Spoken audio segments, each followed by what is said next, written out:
한정된 양과 그리고 소비되는 양이 훨씬 많다라는 거야. 그죠?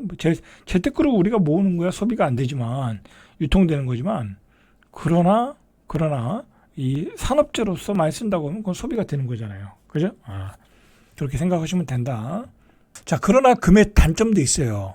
생산성이 없다. 특히 워렌 버핏 회장님이 가장 싫어하는 게 금이라고 그래요. 왜? 금을 가지고 있으면 배당을 안 주잖아요. 그죠? 배당을 안 줘요.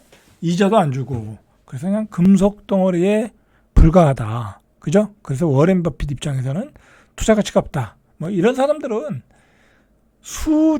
수백조를 굴리는 사람이잖아요.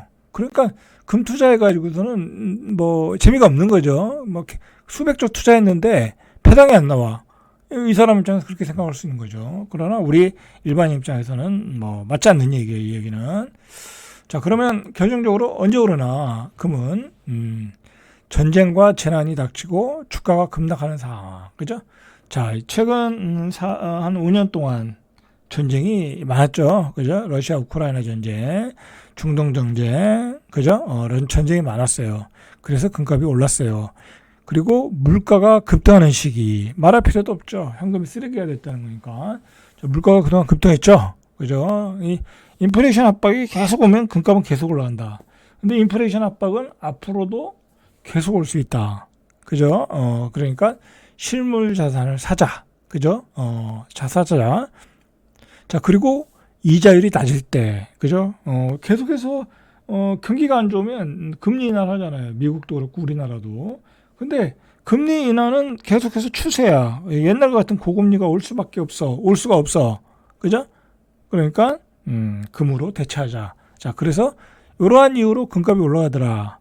그러니까, 이러한 이유가 앞으로도 변할 가능성이 있느냐? 없다. 그죠? 없다. 당분간은 최소한 10년 이상은 변할 가능성이 없다. 자, 10년 이상은 전쟁도 많을 거고요. 인플레이션도 압박이 계속될 거고요. 이자는 계속해서 내려갈 가능성이 있어요. 그죠?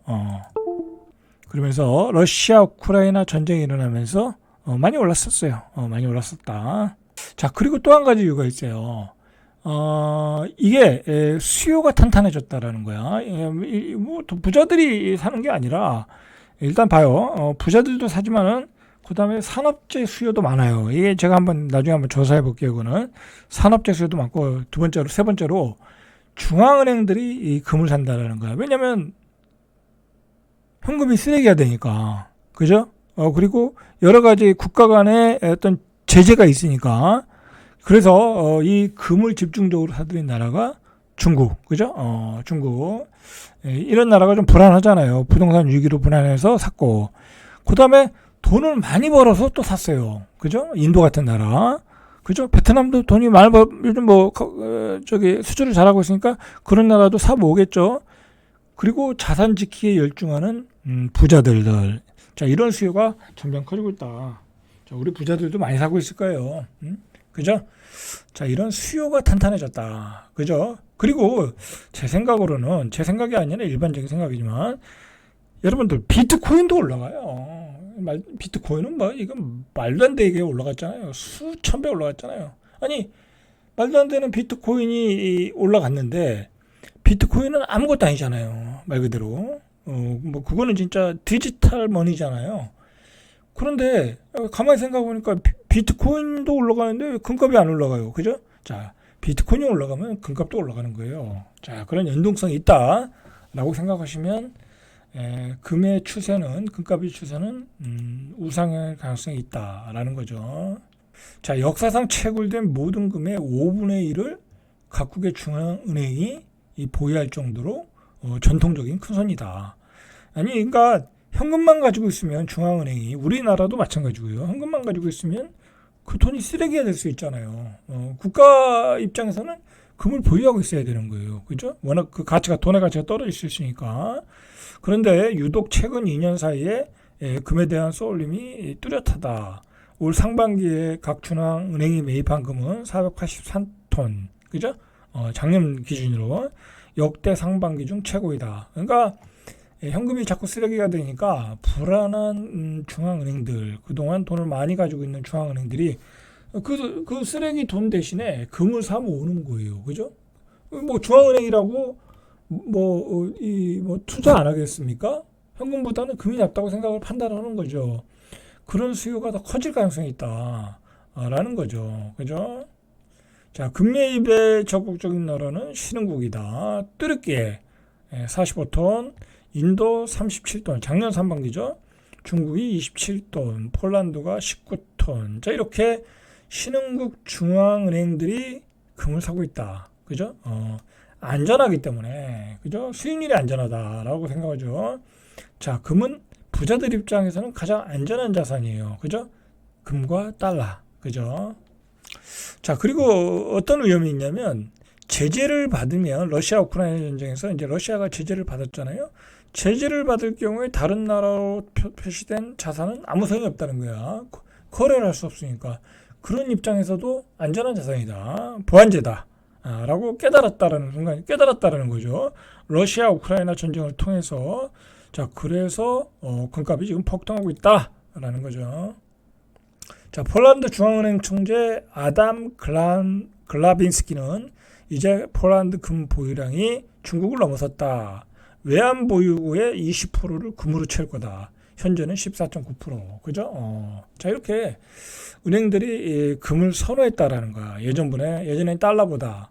그리고 예전에는 이제 미국의 국채를 좋아했는데, 자, 미국의 국채가 자꾸 쓰레기가 되고 있잖아요. 그죠? 그래서 한 20% 정도, 그죠? 20% 정도는 금으로 대체하고 있다.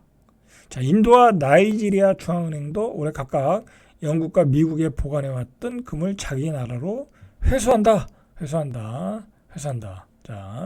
자, 각국의 중앙은행이 금리 인하 기조로 돌아서면서 방향이 바뀌었고, 금리가 낮아지면 채권이 매력이 없어지는 거죠. 상대적으로 금의 수익률이 좋다. 자, 그러면서 금이 2000년대 이후에 미 연준이 기준금리를 끌어내렸던 시기 2001년, 2007년, 2019년엔 금값이 어김없이 상승세를 탔다. 자, 미국의 금리를 내리면은 금값이 올라갔다라는 거죠. 채권 대신에 그걸 산다라는 거죠. 자, 트럼프의 정책은 끊임없이 금리 인하를 할 거예요. 그죠? 그럼 금값은 상승이다. 그러니까 금은 언제 사는 게 좋겠어요? 금리가 올라갈 때 사는 게 좋은 거죠. 그죠? 금리가 그땐 떨어질 거 아니에요. 반대로. 그죠? 자, 보세요. 금값과 국채 금리의 연동성을 보세요. 그죠? 자, 이게 금값이고 이게 금리죠. 자, 금리가 올라갈 때는 금이 떨어졌어요. 그러니까 금리가 올라갈 때는 금을 사야 되는 거예요. 그죠? 금리가 떨어질 때는 금값이 올라가니까. 자, 이렇게 연동되는 걸 보시면 아시겠죠. 달러도 마찬가지죠. 달러가 떨어질 때 금값이 고점을 치는 거죠. 그죠? 그렇게 보시면 되겠죠.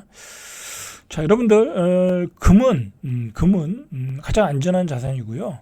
앞으로도 제가 생각하기에는 강남 부동산보다 나을 수 있어요. 여러분들, 지금 예를 들어서 50만 원이야.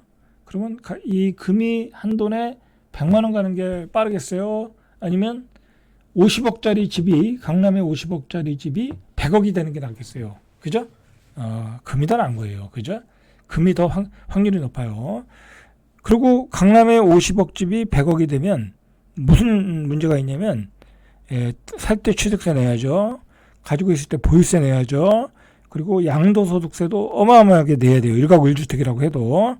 그러면 사실상 금이 난 거예요. 그죠? 금은 양도소득세는 없잖아요. 그죠? 금은 양도소득세 없어요.